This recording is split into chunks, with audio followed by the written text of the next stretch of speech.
Good morning, everybody. It's Wednesday, December 1st, and I'm Richard Moore, and this is Richard Moore in Depth.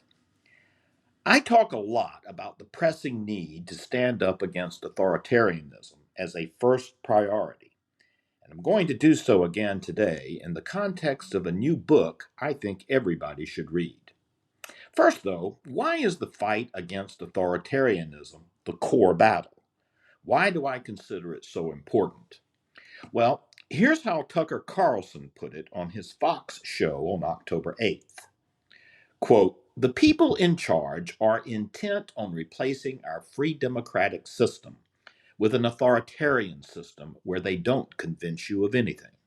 They simply make you do things and they benefit from that. There are people in this country who are opposed to that. They are anti-authoritarian. And if you look at who we book on this show, that may explain why we do it. You may have noticed we have a lot of former lefties on the show. Glenn Greenwald is the most obvious, Alex Berenson as well, and many others. Now, we probably don't agree with these people on a lot of things. Are we on the same side of abortion? We've never asked. But one thing we know for certain is that they are totally opposed to authoritarianism. So that really is the divide.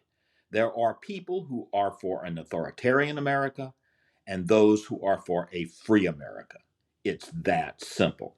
And once you start to understand politics through that lens, you figure out what's really going on. Now, let me say what Carlson just said in a slightly different way. The cause of openness, of democracy and due process and free speech is foundational. For without it, no cause, liberal or conservative, libertarian or collectivist, statist or individualist, no cause at all can truly be authenticated and debated and decided in the public square, for the public square will not be in the arena of decision making. Important decisions will be made in dark government back alleys by authoritarians, the reasons for which will be barricaded from public view and inquiry. You will simply do as you are told. All of which brings me to my subject today. In addition to the names Tucker Carlson mentioned, I'll add another, Robert F. Kennedy Jr. Now, full disclosure, Kennedy wrote the jacket blurb for my latest book, Dark State. That said, outside of civil liberties, there are likely few things he and I agree on. Likely not abortion or immigration or the need for an enlarged welfare state. Certainly not climate change. And I'm quite ready to do political battle with him on all those issues.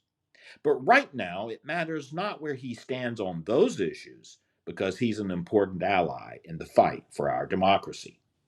Here's what he had to say about that fight just last year. He said, "Stop identifying yourself.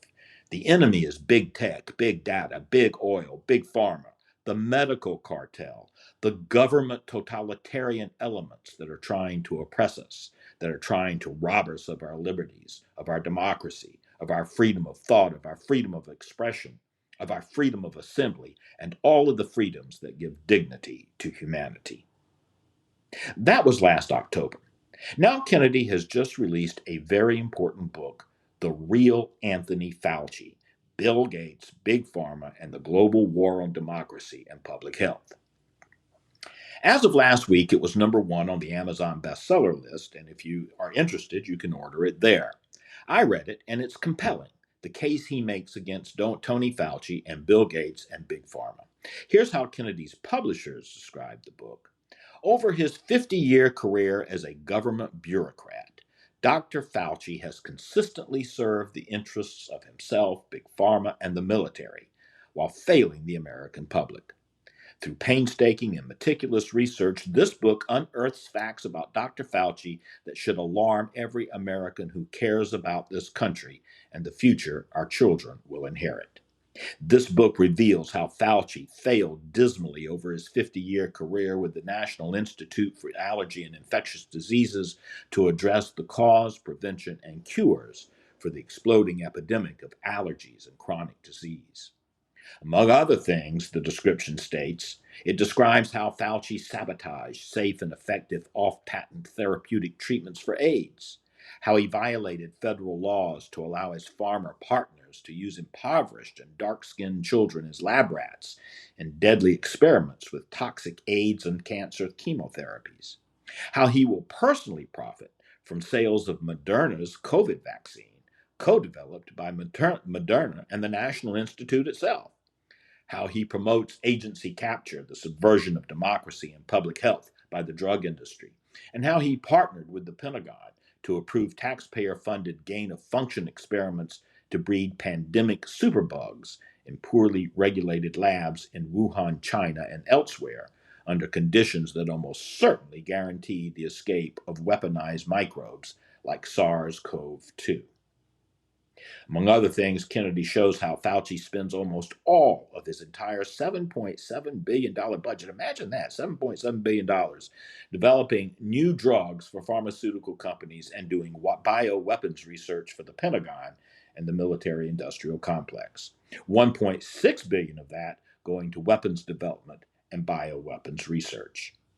Kennedy also points out that Fauci is the highest paid person in the federal government, receiving $34,000 a year, which is $34,000 more than the President of the United States. It's a good gig if you can get it. If you want to know more about how we got to where we are with this pandemic, and more broadly about how our government is ever more and more authoritarian, there's no better place to look than at the long career of Anthony Fauci. This book does just that. I hope everybody has a great day. I'm Richard Moore. See you later.